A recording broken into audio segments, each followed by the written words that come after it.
Olá pessoal, tudo bem? Espero que esteja tudo bem com você que está me assistindo. Estejam bem, seguros, com saúde. Hoje nós vamos falar de um tema que é muito recorrente, infelizmente, aqui no canal. Um tema delicado. É um depoimento que tem um cunho informativo muito importante. Nós vamos falar de abdução de crianças. Esse tema aqui é muito importante porque geralmente as pessoas nunca acham que nós estamos falando com elas. Isso nunca vai acontecer comigo. Isso é uma matéria que passa lá no Fantástico, né? Ou no Linha Direta lá do Datena. Mas infelizmente hoje em dia ninguém está seguro. O depoimento de hoje é uma tentativa de sequestro infantil, lá nos anos 90, quando a nossa depoente tinha apenas 4 meses de idade, tá? Obviamente, antigamente essas coisas eram feitas presencialmente. Tinha os olheiros que ficavam prestando atenção nas idas e vindas da criança da escola para casa, para o parque, coisa e tal. Hoje em dia, porém, está muito mais fácil por causa das redes sociais. Você está sendo observado e observada o tempo inteiro. Nós já tivemos uma entrevista com uma policial civil aqui no canal que já falou amplamente sobre isso. Eu vou deixar linkado aqui a entrevista com ela. Ela que faz operações à paisana, incógnito, veio aqui falar conosco. Por isso ela está usando uma tarja, vocês vão ver na entrevista. E uma coisa que eu queria pontuar. No teu canal e na delegacia, a gente vê quem sobreviveu para contar história, geralmente. Porque o tráfico internacional de pessoas é a terceira maior renda do crime organizado. Ele perde só para drogas e armas. O tráfico de pessoas, ele serve para trabalhos forçados, escravidão sexual e tráfico de órgãos. É explorada sexualmente e depois retiram os órgãos dessa pessoa e ela é descartada pelo tráfico. Gosto de falar assim, comigo não, mas o meu é diferente. A gente precisa se precaver mais, sabe? E não expor criança também, né? Porque muitas crianças com roupa de escola, né? Muita gente fazendo check-in onde tá. Existe também aquela coisa, às vezes ele não tá nem tão de olho em você, ele tá de olho no seu rim, no seu filho, sabe? É forte dizer isso, mas é a realidade, Dani. Eles têm uma espécie de catálogo ali com centenas de crianças e os abusadores falam, eu gosto de criança de 3 anos, cabelo preto, assim, ele vai lá e você nem sabe, às vezes seu filho tá num catálogo desse. E você faz um check-in numa praça de alimentação, em 10 minutos o seu filho sai de lá pela porta da frente. Porque eles, eu vou ali, filho, comprar um lanche e me espera aqui na mesa. Aí eles vêm com algo que distrai a criança, tipo um tablet assim, levam pro banheiro, dopam essa criança, trocam e saem com ela no carrinho. Em 10 minutos. E aí, depois que essa criança já satisfez o abusador, ela pode até ser trocada, porque eles trocam entre si as crianças, levam para a Rússia, para outro lugar, com passaporte falso, documento falso. E depois que essa criança não serve mais, eles tiram os órgãos e colocam para descarte. É assim, a terceira maior fonte de renda do tráfico do crime organizado. Preste bastante atenção porque nós estamos falando com você também, comigo, e assimilo, né? Obviamente, eu que sou mãe também de um adolescente, nós temos que prestar atenção nas dicas dadas pelos profissionais de segurança e pelas pessoas que já passaram pelo mesmo. De acordo com o portal dos Direitos da Criança e Adolescentes, www.direitodacriança.gov.br, aproximadamente 40 mil crianças e adolescentes desaparecem todos os anos no Brasil. Fiquem ligados aqui a umas dicas que eu vou passar de um Instagram que a policial civil que eu entrevistei no canal me mandou recentemente, por coincidência. E esse site da Comissão de Crimes Sexuais diz: antes de postar fotos e vídeos de seus filhos nas redes sociais, tente responder mentalmente 3 perguntas importantes. No final do vídeo eu vou fazer essas perguntas para vocês. Será que os seus filhos realmente estão seguros? Apesar dos óbvios cuidados que você tem com a sua criança, a gente vai ver lá no final. Então vamos lá, o depoimento que me chegou por e-mail da nossa seguidora. Oi Dani, tudo bem? Eu sou fã do seu canal e vi o vídeo da embaixadora da ONU falando sobre o tráfico humano e principalmente de crianças. Eu passei por uma experiência de quase sequestro e achei interessante dividir minha história com você. Se não fosse pela ajuda de um vizinho e a coragem da minha mãe, eu não estaria aqui hoje para contar essa história. Apesar de ter acontecido há anos atrás, eu tenho um amigo na Polícia Federal que diz que alguns sequestradores usam desses métodos até hoje, principalmente em áreas mais humildes e cidades mais afastadas. Acho que a história pode servir de alerta para muitas mães. Fica aqui então mais contundente ainda o alerta de você que está me assistindo e está numa cidade menor pensando, aqui é tão pequeno, esse tipo de coisa não acontece. Muito se engana a senhora, porque fica muito mais fácil, né? Fica mais fácil de te achar. É um lugar menor, né? Isso que eu vou contar aconteceu em 1993, em uma cidade da Baixada Santista, no estado de São Paulo, quando eu tinha 4 meses de vida e morava com a minha mãe em um apartamento térreo em um prédio de 3 andares. Minha mãe pendurava as minhas roupinhas em um varal na área de serviço do apartamento. Minha mãe era professora, então eu ficava praticamente o dia todo com a babá em casa, uma moça que ajudava a mãe dela, né? E um dia a babá estava chegando para trabalhar no prédio e um homem se aproximou dela e falou que sempre passava por ali e via roupas de bebês penduradas no varal e se havia algum bebê no prédio. Ela respondeu: "Tem sim! Ela tem 4 meses de idade e eu sou a babá dela." Menos avisada a moça, né, a babá. O homem disse que era de uma agência infantil e que estava fazendo um concurso de modelos e começou a fazer mais perguntas para a babá, tipo: "Você fica com a criança o dia todo? Os pais chegam em casa que horas? Para eu poder falar com eles a respeito do concurso, que horas que os pais chegam em casa?" Resumindo, diz ela, o homem bem esperto começou a fazer perguntas da minha rotina e da minha família. E a babá inocente falou tudo sem nem imaginar que isso teria algum problema. Um belo dia, minha mãe estava na garagem do prédio comigo, eu dentro do carrinho. Naquela época não havia grade na garagem, apenas um portãozinho bem baixo que ficava aberto mesmo. Então chegou esse homem falando: "Nossa, que bebê linda! É sua filha?" A minha mãe: "É sim." Ele: "Eu sou caça-talentos de uma agência infantil. Estamos com um concurso de bebês e sua filha é tão linda. Eu posso fotografá-la?" A minha mãe, achando a situação muito estranha e para cortar o assunto, disse: "Olha, eu tenho que falar com o pai dela. Deixa o seu cartão que eu entro em contato." Ele respondeu: eu não tenho cartão. Vamos tirar essa foto agora?" Minha mãe: "Tirar foto agora? Peraí, você não tem cartão, não?"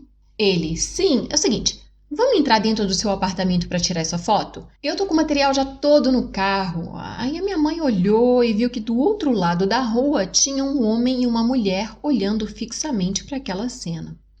Aí a mãe dela, muito desconfiada, olhou para aquilo e falou: "Olha, eu não quero não, tá?" Nisso o homem, abusado, fez um sinal e o casal que estava do outro lado da rua começou a atravessar em direção a eles. O homem que estava conversando com a minha mãe foi puxar o carrinho para mexer em mim. Minha mãe puxou o carrinho dele e começou a gritar. Tudo em caixa alta ela escreveu: gritar: "Não encosta nela! Sai daqui agora!" Para a sorte da minha mãe, um vizinho ouviu e foi até a garagem perguntar o que estava acontecendo. A minha mãe começou a gritar, falando que o homem queria obrigá-la a entrar no apartamento dela para tirar foto. O vizinho disse: ô amigão, ela não quer tirar foto não, tá? Vai embora ou eu vou ter que chamar a polícia." Nesse meio tempo minha mãe me pegou, entrou correndo em casa, trancou tudo, mas o homem e o casal continuaram na esquina, no outro lado da rua, olhando para dentro do apartamento, para a janela deles. Olha isso, gente. Minha mãe então ligou para o meu pai e meu pai tem amigos na polícia, que foram até a minha casa para buscar eu e minha mãe. Eles viram o carro da polícia chegando, foram embora, em seguida, logo em seguida. Depois, em conversa com o policial, ele comentou que um caso igual a esse já havia acontecido, exatamente a mesma história. A mãe entrou com um homem dentro de casa, ele de fato pegou a criança, trancou a mãe dentro do apartamento e sumiu. A polícia estava investigando uma quadrilha que estava sequestrando bebês para vendê-las no mercado negro. Como eu falei, assistam a entrevista com a Maria Rita Zucco, a policial civil. Ela tem informações de dentro, né? De dentro da polícia para vocês a respeito do mercado negro. Será que o seu filho ou sua filha tem o perfil procurado? Assistam o vídeo. Depois desse episódio, nós tivemos que mudar de casa. Fomos morar em um outro prédio, com porteiro e em um bairro bem distante. Dani, eu achei importante dividir a minha história porque às vezes fazemos coisas bobas do cotidiano e nem reparamos que estamos dando dicas para criminosos. Damos muitos detalhes da nossa vida privada ou da vida de outra pessoa sem perceber, principalmente nos dias atuais com as redes sociais. As mães precisam ficar sempre atentas. Se a minha mãe tivesse caído na lábia do "legal, minha filha vai ser modelo", eu não estaria mais hoje aqui para contar essa história. Se quiser compartilhar meu e-mail com o pessoal do seu canal, fique à vontade. Muito obrigada à nossa depoente de hoje. Desculpe pela falta de acentos, ela não vive no Brasil hoje, né? Abraços. Seguinte, gente, tá aí o depoimento que aconteceu, como eu falei com vocês, lá nos anos 90, que era, assim, ainda mais difícil o trabalho, né? Desses criminosos sequestradores, principalmente infantis. Vou passar para vocês aqui agora a página no Instagram da Comissão de Crimes Sexuais, que, como eu falei com vocês, foi compartilhada comigo pela Rita, Maria Rita Zucco, a policial civil. Vou ler com vocês aqui o que diz a página. Você sabe o que é sharenting? Share, de compartilhar, parenting, de pais. Como nós sabemos, hoje em dia os pais amam compartilhar fotos dos seus filhos em momentos especiais, importantes ou até mesmo divertidos. Contudo, esse compartilhamento em redes sociais pode ser perigoso para a segurança de crianças e adolescentes. Infelizmente, muitos pedófilos aproveitam para capturar imagens e vídeos nas redes sociais. Antes de postar fotos ou vídeos de seus filhos nas redes sociais, tente responder mentalmente 3 perguntas importantes. Se houver um sim para uma ou mais perguntas, melhor deixar a foto ou vídeo só nos álbuns da família. 1. Essas postagens contêm fotos, vídeos de nudez, seminudez, fraldas, roupas íntimas, trajes de banho, fantasias, posições que podem ser interpretadas como eróticas, que não são, interpretadas por uma mente doente como eróticas. Esse compartilhamento de fotos ou vídeos do meu filho, de alguma criança ou adolescente da minha família, pode gerar algum constrangimento futuro em sua vida adulta? Muito boa pergunta, muito boa pergunta. Tá aí porque eu falo com você, já falei antes, não tem a ver com isso, mas tem. Eu sou completamente, veementemente contra vlogs de família, tem até canais que ficaram milionários, né, com isso. Eu acho péssimo, eu acho um absurdo você expor um menor, uma criança que não responde por si e não te deu consentimento de uso de imagem, né, porque essa criança um dia vai crescer. Será que ela vai estar ainda em acordo com aquilo que foi mostrado dela, quando ela não tinha possibilidade de dar consentimento de imagem ainda, quando ela era desde a gravidez das mães, né? Isso é realmente uma crítica que eu tenho a respeito de canais que envolvem crianças, tanto que o YouTube fechou, né, os comentários de canais que têm crianças ativamente participando no conteúdo. Na minha opinião, obviamente isso é somente uma opinião minha, eu acho um absurdo, é moralmente errado você colocar um menor, principalmente mais ainda aquilo que é mais precioso que a sua criança, em situações que podem ser interpretadas de uma maneira errada por pessoas doentes. Não é você que vai colocá-la nessa situação, é o que acontece muito aqui na nossa plataforma, né? Infelizmente. 2. Essas postagens contêm fotos ou vídeos, emblemas de instituições de ensino, como uniformes escolares, clubes, escolas de balé, artes marciais, academias, clubes privados, públicos ou instituições religiosas, acampamentos que possam ser frequentados pelo meu filho, ou seja, o criminoso pode identificar onde achar o seu filho, escola estadual não sei quanto, não sei das quantas, colégio não sei quantas, clube esportivo tal e tal. Sabe que o seu garoto faz futebol lá, que sua filha faz balé na escolinha de dança não sei quezinha das quantas. Compreende, amigo? Rita falou muito sobre isso, muito, a policial. Não coloquem fotos dos seus filhos uniformizados, com o uniforme da escola, que tem o logotipo, ou de escolinhas de balé, escolinhas de futebol, artes marciais, que seja clube, né? Clube para nadar, clube campestre. Evitem esse tipo de fotos, porque ali é muito fácil localizar onde está a sua criança, no horário que a senhora provavelmente está no trabalho ou em casa, né? Essas postagens, fotos ou vídeos obtêm algum tipo de identificação do endereço que a criança mora ou frequenta? Cuidado com esses logs aí, fazendo check-in, estamos no lugar tal, e muito frequentes, quer dizer que é lá que a sua criança vai ser encontrada, né? Como eu falei com a Rita, eu tenho um perfil público. Mesmo por causa do trabalho, da natureza desse trabalho, né? Comunicação, então nós temos o perfil público.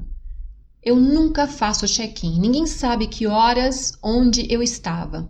Sabem que eu estava em algum local que a tomada é feita muito no meu rosto. Se for nos meus arredores, ela vai ser postada horas depois, quando eu já estou segura em casa, tá? Eu sempre faço o meu take bem com a câmera bem fechada em cima de mim e não mostrando placas de onde eu estou. Então eu tô falando isso a partir de uma pessoa que tem um perfil público, que tem que se expor. De uma maneira bem controlada é feito isso aqui. E tudo que eu faço é um take, como eu falei antes, é muito fechado em cima da gente, em cima daquilo que eu quero mostrar, certo? E uma coisa que se vale aí, como eu falei anteriormente, tudo que eu posto é depois que eu saí de lá. Horas depois, dias depois, às vezes, para falar a verdade. Gente, verdadeira. É isso, pessoal. Terminamos então aqui com o depoimento e com essa informação muito valiosa da página do IG, recomendada pela Policial Civil, Comissão _ Crimes _ Sexuais, que eu vou deixar na descrição do vídeo aqui para vocês, linkado, para que vocês possam dar uma olhada na página, dar uma olhada também naquele vídeo com a Maria Rita. Outra coisa também, o vídeo com a embaixadora da ONU, que nos deu essa honra de ter uma entrevista aqui no canal conosco. Pedófilo, gente, uma criança já de 7, 9, 10 anos não interessa mais, tá velha. Eles passam ao segundo estágio. Ele pega essas crianças que já não servem mais para pedofilia e leva ou para trabalhar de empregado, vai ser escrava, né?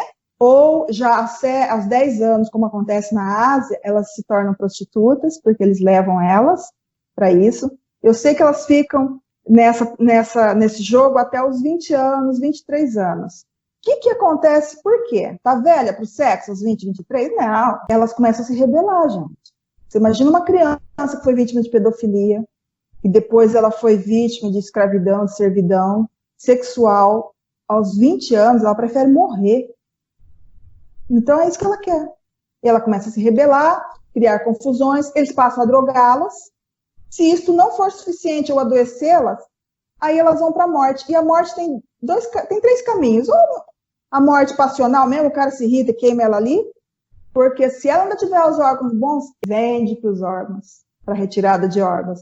E se ainda assim a retirada de órgãos não é possível, eles vendem para esses malucos assassinar, mutilar, gente que gosta de sadomasoquismo, elas vão para isso. Vocês, quando estão no domingo assistindo o Fantástico, eu já ouvi muito isso, e vocês veem aquela notícia, uma brasileira foi encontrada no tal país, jogada na lixeira. Era uma vítima que fugiu, ou alguém que eles mataram.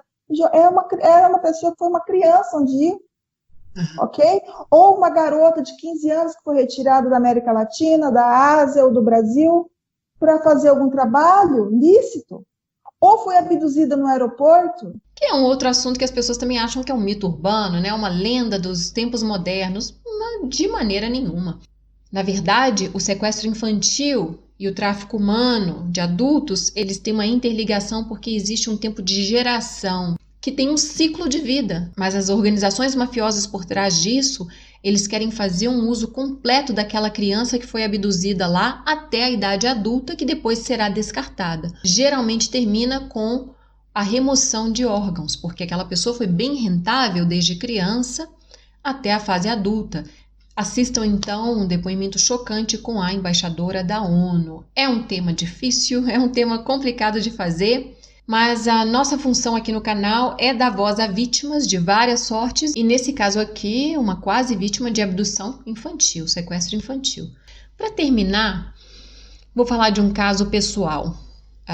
Uma parente minha distante estava postando fotos dos filhos, 2 filhos pequenos, idade aí menos de 5 anos, com o uniforme do colégio. A parente da sobrevivente na Turquia, eu fui lá falar com ela. Falei, ô parente, seguinte, tenho entrevistado, eu tenho tido contato com autoridades sobre o assunto, né? A embaixadora da ONU, a policial civil, vários depoimentos de vítimas aqui no canal, a gente já tem uma base muito boa para falar sobre o assunto. Evita colocar foto do fulaninho com o colégio tal e tal estampado lá, né? Não, isso aí é muito perigoso. Você facilita a ação de criminosos que de repente nem estavam interessados no seu filho, mas como aquilo ali ficou muito fácil, partiu para ele, né? Ou para ela. E outra, parente, o seu perfil tá público. Vamos fechar isso aí só para família ou para amigos, né? Para pedir mesmo a sua solicitação para entrar ali naquele círculo. Você não tem um negócio, você não está vendendo nada. Geralmente quem vende é interessante ter o perfil público. Você não provém conteúdo para a internet, sua profissão não tem nada a ver com isso aqui. Eu de coração peço para que você considere isso. Ela entendeu, falou, nossa, puxa, mas eu moro num lugar pequeno, falou ela. Eu não entendo a lógica porque um lugar pequeno é tanto quanto mais fácil de ir lá atrás do que uma cidade enorme. É isso aí, o alerta a gente dá, né? Pessoal, muito obrigada. No mais gerais, vejo vocês nos comentários como sempre, agradecendo a nossa querida depoente de hoje. É muito mais fácil prevenir do que remediar. E isso aqui não é o tipo de coisa que você pode consertar depois, né? Que você pode comprar novamente. Não tem substituto. Muito obrigada. Até a próxima. Tchau, tchau, pessoal.